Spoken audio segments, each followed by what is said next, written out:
ഓം നമോ നാരായണായ നമ. സ്വാമിയേ ശരണമയ്യപ്പ. നമസ്കാരം. എല്ലാ പ്രിയപ്പെട്ട പ്രേക്ഷകർക്കും തൃപ്പാദമഠം യൂട്യൂബ് ചാനലിൻ്റെ പുതിയൊരു എപ്പിസോഡിലേക്ക് ഹാർദവമായ സ്വാഗതം. ആദ്യമായിട്ടാണ് നിങ്ങൾ ഈ ചാനൽ കാണുന്നതെങ്കിൽ ചാനൽ സബ്സ്ക്രൈബ് ചെയ്ത് ബെൽ ബട്ടൺ ആൾ എന്നത് തിരഞ്ഞെടുക്കുക. എന്നാൽ മാത്രമേ പുതിയ വീഡിയോകളുടെ അറിയിപ്പുകൾ നിങ്ങൾക്ക് മനസ്സിലാക്കുവാൻ സാധിക്കുകയുള്ളൂ. ഇന്നത്തെ വിഷയം 2024 പുതുവർഷത്തിൽ ഉത്രം നക്ഷത്രത്തിൽ ജനിച്ച ജാതകരുടെ ജീവിതത്തിൽ വന്ന് ഭവിച്ചേക്കാവുന്ന ശുഭവും അശുഭങ്ങളുമായ ഫലങ്ങൾ ഏതൊക്കെയാണ് എന്നതിനെക്കുറിച്ചാണ് വിവരിക്കുന്നത്. 2024 ജാതകർ സ്വന്തം കഴിവുകളെ വളർത്തിയെടുക്കുവാൻ ശ്രമിക്കുന്നതാണ്, നല്ലപോലെ ശ്രമിക്കുന്നതാണ്. എന്നാൽ സ്ഥിരമായ ഒരു ഉത്സാഹം ഉണ്ടായിരിക്കുകയില്ല. ഏതൊരു കാര്യത്തിലായാലും തുടക്കത്തിൽ വലിയ പ്രതീക്ഷയും ഉത്സാഹവും ഉണ്ടായിരിക്കും. കുറച്ച് ദിവസങ്ങൾ കഴിയും തോറും അതിൽ കുറവുകൾ ഉണ്ടാകും.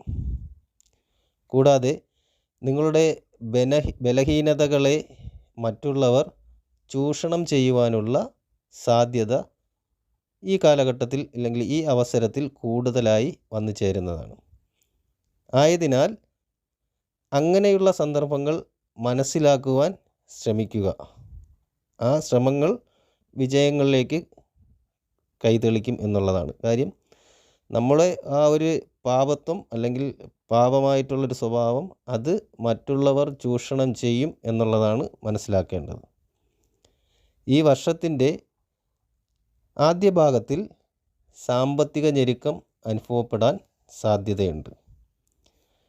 പിന്നീട് കുറച്ച് നാൾ അങ്ങോട്ട് പോകുമ്പോൾ പിന്നീടുള്ള നാളുകളിൽ സാമ്പത്തിക പുരോഗതി ഉണ്ടാകും എങ്കിലും പണച്ചെലവ് കുറച്ച് കൂടുതലായിരിക്കും. അത് കൂടുതലായും ധൂർത്തിലേക്കായിരിക്കും നീങ്ങി വരുന്നത്. ധൂർത്തിന് വേണ്ടിയിട്ട് പണം ചെലവഴിക്കുക എന്നുള്ളൊരു രീതിയിൽ പോകും.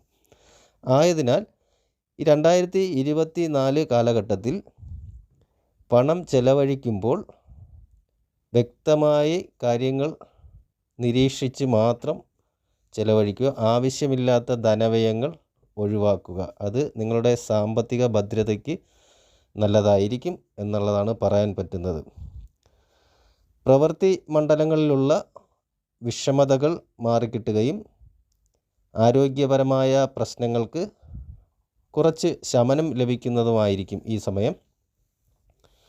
ഈ ഉത്രം നക്ഷത്രക്കാരുടെ ഒരു പ്രധാന ഗുണം എന്ന് പറയുന്നത് വളരെ ഊർജ്ജസ്വലരും കാര്യങ്ങൾ പ്രസരിപ്പോടെ ചെയ്യുന്ന വ്യക്തികളും ആണ് എന്നുള്ളതാണ്.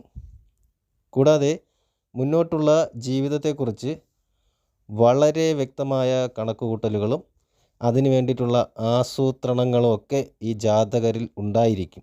പ്രത്യേകിച്ച് 2024 പൊതുപ്രവർത്തന മേഖല അല്ലെങ്കിൽ സുഹൃത്തുക്കൾക്ക് വേണ്ടി ഒരു നിലപാടിലായിരിക്കും. ഒരേ ഒരു പ്രവർത്തന മേഖലകളിൽ പ്രവർത്തിക്കുന്നത് പോലെ അല്ല എങ്കിലും സുഹൃത്തുക്കൾക്ക് വേണ്ടിയിട്ട് അതേപോലെ ഒരു പൊതുപ്രവർത്തകൻ എന്ന രീതിയിൽ നിലകൊള്ളും എന്നുള്ളതാണ്. അതായത് സുഹൃത്തുക്കൾക്ക് വേണ്ടിയിട്ട് ഏത് സമയത്തും ഏത് കാര്യത്തിനും ഇറങ്ങിച്ചെല്ലുന്ന ഒരു വ്യക്തി എന്നുള്ള രീതിയിൽ നിലകൊള്ളും എന്നുള്ളതാണ് ഉദ്ദേശിക്കുന്നത്.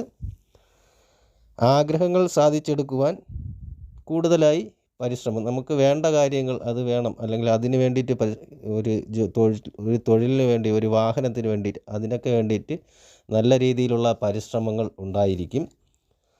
ഉത്രം നക്ഷത്ര ജാതകർ ശുദ്ധ ഹൃദയത്തിന് ഉടമകളാണ്.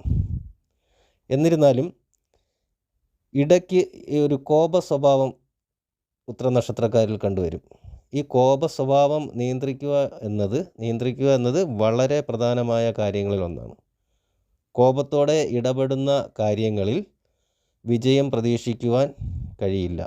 വ്യക്തമായ അറിവില്ലാതെ ഒരു കാര്യങ്ങളിലും ഇടപെടുന്നതോ അഭിപ്രായം പറയുന്നതോ വളരെ ശ്രദ്ധിച്ചായിരിക്കണം. അത് ദോഷമായി ഭവിക്കേണ്ട സാഹചര്യങ്ങൾ ഉണ്ടായി വരും. മറ്റുള്ളവരിൽ നിന്ന് ഒന്നും പ്രതീക്ഷിക്കാതെ സഹായിക്കുക എന്നത് ഉത്രം നക്ഷത്രക്കാരുടെ മറ്റൊരു പ്രത്യേകതയായി തുടർന്ന് തന്നെ പൊയ്ക്കൊണ്ടിരിക്കും. എല്ലാ മേഖലകളിലും ജാതകർക്ക് അറിവ് ഉണ്ടായിരിക്കും, ഏറെക്കുറെ അറിവുണ്ടായിരിക്കും. ഏകദേശം 38 വയസ്സ് കഴിയുമ്പോഴേക്കും ജീവിതത്തിൽ ഉയർച്ചകൾ ഉണ്ടാകുവാൻ തുടങ്ങുന്നതാണ്. ഉത്രം നക്ഷത്രക്കാർക്ക് ഈ സമയം തീർത്ഥയാത്രകൾ അനിവാര്യമായി വരുന്ന ഒരു കാലഘട്ടം കൂടിയാണ്. തീർത്ഥയാത്രകൾ പോകുമെന്നല്ല ഉദ്ദേശിക്കുന്നത്, ആ തീർത്ഥയാത്രകൾ അനിവാര്യമായി വരും. പോകാൻ പറ്റും എന്ന് ഉറപ്പായിട്ട് പറയുന്നില്ല. പാപമുക്തി വരുന്ന ഒരു കാലം കൂടിയാണ് 2024. മധ്യവയസ്കരായ ജാതകർക്ക് കുറച്ച് ആരോഗ്യ പ്രശ്നങ്ങൾ വന്നു ചേരുവാനുള്ള സാധ്യതയും കാണുന്നുണ്ട്. ദാമ്പത്യപരമായ കുറച്ച് ബുദ്ധിമുട്ടുകൾ അനുഭവത്തിൽ വരുന്നതാണ്. ഇങ്ങനെയുള്ള ബുദ്ധിമുട്ടുകൾ ഏറെക്കാലം നീണ്ടു നിൽക്കുന്ന ഒന്നല്ല എന്നുകൂടി മനസ്സിലാക്കുക. ചെറിയ വിഷയങ്ങളെ അതിൻ്റേതായ അളവുകോലിൽ നോക്കിക്കണ്ട് പരിഹരിക്കാൻ ശ്രമിക്കുന്നതാണ് ഉത്തമം. അല്ലാതെ ആ ചെറിയ ചെറിയ കാര്യങ്ങളെ മനസ്സിലിട്ട് വലുതാക്കുന്നത് ബുദ്ധിയല്ല. ശരിയായ ഭക്ഷണക്രമം, വ്യായാമം എന്നിവ ഈ കാലഘട്ടത്തിൽ അനിവാര്യമായ കാര്യമാണ്. വർഷാരംഭത്തിൽ വാർദ്ധക്യ സഹജമായ പ്രശ്നങ്ങൾ അലട്ടുവാൻ സാധ്യത ഉണ്ട്. എന്നിരുന്നാലും അതൊരു അപകടാവസ്ഥയിലേക്ക് പോകുന്ന തരത്തിലുള്ള പ്രശ്നങ്ങൾ ആയി വരത്തില്ല, പോകുന്ന തരത്തിലാവുകയില്ല. അങ്ങനെയുള്ള ചെറിയ ആരോഗ്യ പ്രശ്നങ്ങളാണെല്ലാം. അപ്പോൾ ഈ പറഞ്ഞ കാര്യങ്ങളൊക്കെ പ്രേക്ഷകർക്ക് മനസ്സിലായി കാണും എന്ന് വിശ്വസിക്കുന്നു.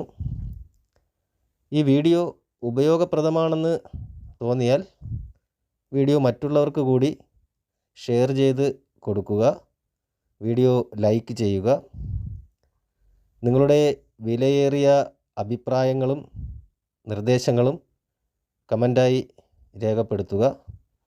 എല്ലാ നല്ലവരായ പ്രേക്ഷകരുടെയും അഭിപ്രായങ്ങൾക്ക് കുറച്ചൊന്ന് വൈകിപ്പോയാലും മറുപടി തരുന്നതായിരിക്കും. എല്ലാ നല്ലവരായ പ്രേക്ഷകർക്കും സർവ്വ ഐശ്വര്യങ്ങളും ജഗദീശ്വരൻ നൽകട്ടെ എന്ന് ആത്മാർത്ഥമായി പ്രാർത്ഥിക്കുന്നു. ശുഭദിനം നേരുന്നു. നന്ദി, നമസ്കാരം.